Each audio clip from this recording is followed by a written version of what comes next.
Dr. Bonzo Reddick with the Coastal Health District. How are you today? Doing all right. Thank you for having me. Thank you. So tell us a little bit about these mosquitoes and what that means for someone's health.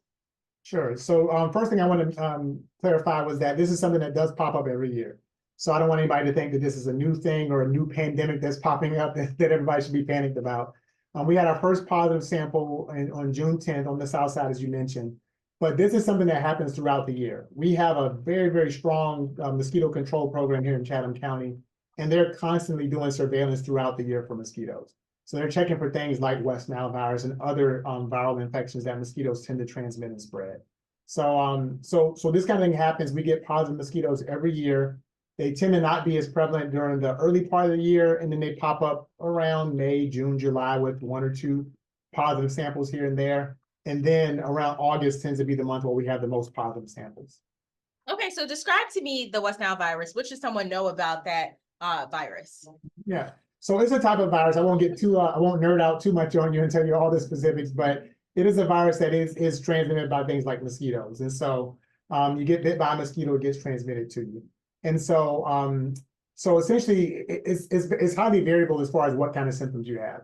So some people can have really dramatic symptoms, can get things like meningitis or encephalitis from it, where infection spreads into your brain and spinal cord. And those are the cases that people hear about, they tend to get really scared about.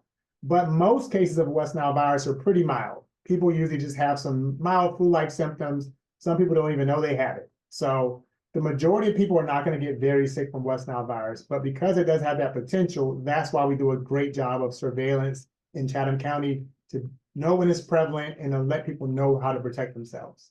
Yeah, and I know from experience, it's hard to kind of figure out if you got bit by a mosquito until you're scratching and you feel it already. So what kind of things should you be looking out for if you do get bit by a mosquito that's infected, or if you think you did? Like what are the warning signs? Sure. So again, it's very different from person to person. So some people might have just some muscle aches or body aches. Some people might have low-grade fevers. Some people even get like gastrointestinal or GI symptoms even. So everybody's different. Some people get severe headaches. If you have like a fever with a severe headache, that's always an emergency. You should probably contact a physician or your primary care provider about and seek care for. But the biggest thing we try to, one of our big take-home points I want to drive is that the best thing you can do is prevent yourself from getting bit by the mosquitoes in the first place. So I think it's on our website from time to time about mosquito control, but we talk about the 5 Ds to prevent mosquito bites. One of the biggest ones is DEET. So the mosquito, the insect repellent. There are some people who don't like using DEET because they're worried about side effects of it. But there's other really good things like picoardin and other types of repellents you can use. But use whatever repellent you feel comfortable with, and keep the mosquitoes from biting you in the first place. Also, dressing the way you dress, nice long sleeves, even though it's hot right now. If you're out at a time where there's lots of mosquitoes, wearing long sleeves and trying to keep yourself covered as much as possible. And if you're around your house and you have water that's standing, try to drain that water, try to get rid of standing water. Mosquitoes love standing water. Okay.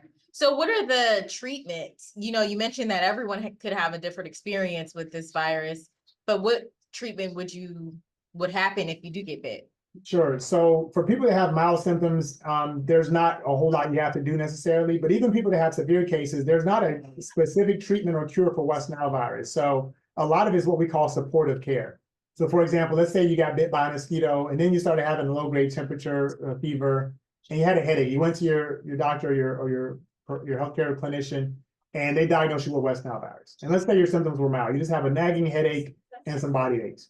You might just take some over-the-counter pain medications or analgesics and hydrate like crazy, and that might be all you need to do. Even for people who get really ill, a lot of times it's supportive care. So if somebody gets really sick and has an infection that's kind of spreading throughout their body and their blood pressure dropping and things like that, is really treatment to keep their vital signs stable, keep their blood pressure up, and try to keep their temperature down so they don't get too high of a fever. So it's really supportive treatment, and there's not a specific cure for it. Yeah, one thing that you mentioned at the start of our interview is that this kind of happens every year. So this is not a new experience that people should be up in arms about. Is that a good way to clarify it, that we shouldn't be too worried about this? Yes, that is a good assessment. So for example, in the state of Georgia, we had about a couple dozen, I think a little bit more than 24 cases last year. I think it might have been 28 cases in the state of Georgia last year. In our district, so our coastal health district that includes Chatham County and Savannah are the 8 counties kind of in that southeast area along the coast.